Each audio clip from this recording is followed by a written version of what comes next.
malam ini kita ceritain secara urut Bi, Nat. Oke. Karena kebetulan emang ada kiriman cerita dari beberapa anak dan dari beberapa keluarga, mulai dari anak sulung, anak pertama, anak tengah, sampai anak bungsu, yaitu anak terakhir. Bener kata lo Bi, mereka ini pasti punya permasalahan yang beda-beda sesuai sama posisi di keluarganya. Tapi yang bisa dijamin sama ya tadi, rasa takut dan trauma itu pasti sama. Karena ini cerita pertama, jadi yang akan gue bawain cerita dari anak sulung atau anak pertama ya. Oke. Cerita kiriman dari Paranoise, sebut aja namanya Vika. Katanya kalau cerita ini kita bisa bacain, berarti dia udah bener-bener gak bisa pulang ke rumahnya. Karena dia ngirim cerita ini gak tahu tuh orang-orang, bahkan orang tuanya sendiri gak tahu keberadaan Vika tuh di mana sekarang. Anjir. Nah, background story-nya, Vika ini lahir dari keluarga yang dibilang pengusaha sukses. Bapaknya tuh memulai bisnis restoran kecil 10 tahun lalu, dan entah gimana, cuman dalam beberapa tahun tiba-tiba udah punya cabang banyak, udah punya ruko, sampai bahkan punya villa di luar kota. Dan mungkin kebanyakan orang selalu bilang keluarga Vika ini hoki. Tapi buat Vika sendiri dari kecil, dia ngerasa kalau ini tuh bukan keberuntungan, tapi malah ini tuh hal aneh gitu. Rumah besar yang dia tinggal ini bikin dia gak nyaman. Bahkan setiap malam udara tuh jadi kayak lembab, juga kayak bau-bau laut gitu, karena si Vika ini tinggal tuh dekat sama laut. Nah, padahal pantai ke rumahnya dia tuh jalannya tuh masih hampir 1 jam, tapi rasa bau laut tuh kayak udah ketara banget gitu. Nah, terus di setiap malam Selasa Kliwon, persis jam menunjukkan tuh jam 2 pagi, Vika tuh selalu ngedengar ada suara gamelan. Bukan dari tetangga, bukan dari TV, tapi itu datangnya tuh dari balik tembok aja. Nada-nada itu jelas banget lah didengar sama Vika. Semakin gede, kejanggalan-kejanggalan itu tuh bukannya hilang, tapi malah bertambah. Kadang kecium aroma dupa, kadang juga kayak ada orang yang berdoa dari sudut rumah, kadang juga kedengeran kayak suara pintu ruangan kecil yang jarang dibuka tiba-tiba kayak kebuka sendiri.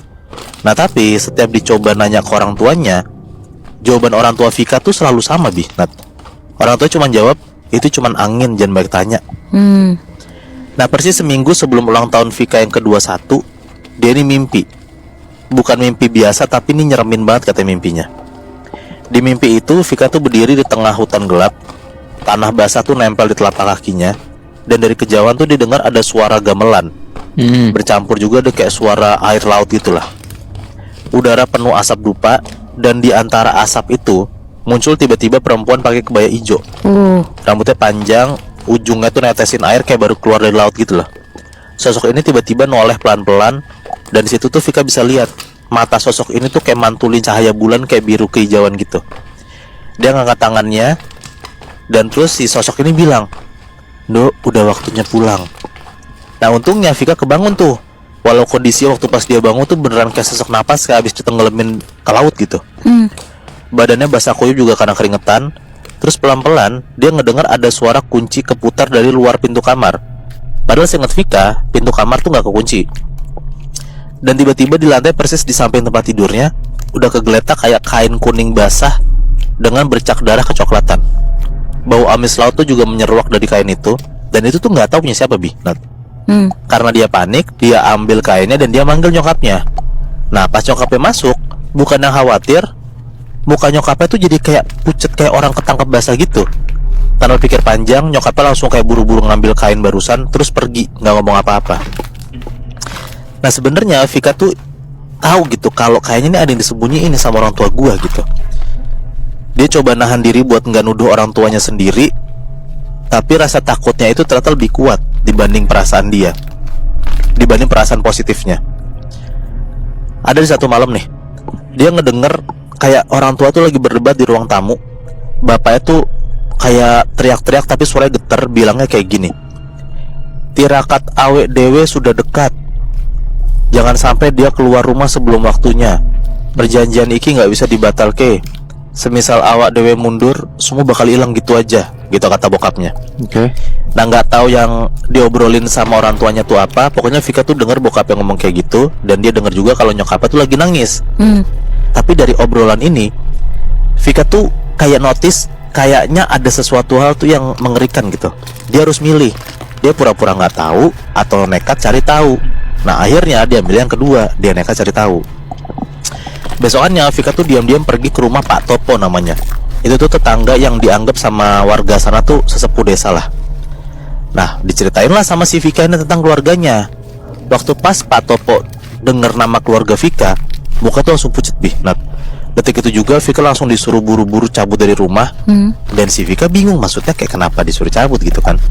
Akhirnya pelan-pelan si Pak Topo ngejelasin. Katanya orang tua Vika itu tuh ngelakuin perjanjian klinik. Mereka tuh memohon kemakmuran kepada Nyai Laut Selatan. Sebagai balasannya, anak sulungnya itu harus diserahin di setelah umur 20 tahun. Nah, semua ini disebut sebagai malam tirakat atau malam pengambilan. Abis itu Pak Topo langsung tuh ngambil kayak selai kain putih bertuliskan aksara Jawa dan ngasih ke Vika. Pak Topo bilang kayak gini, ini saya kasih kamu doa penolak. Kalau kamu bener-bener nolak, bakarlah kain kuning yang mereka pakai buat ritual, terus kamu baca ini. Tapi ingat, kalau kamu melakukan ini, dia sendiri akan datang. Nah bener bih Nat, pelan-pelan teror itu tuh makin wujudin sifat nyatanya lah. Pas Vika ngebuka pintu kamar, pas sudah di rumah ya, di cermin sudut ruangan itu tuh dia ngeliat kayak ada bayangan cewek pakai kebaya hijau berdiri di belakang dia. Mukanya serem, kayak giginya tuh runcing, terus kayak netesin air gitulah dari ujung rambutnya ke lantai kamar. Padahal di situ Vika bisa lihat jelas banget kalau di belakang dia tuh nggak ada siapa-siapa.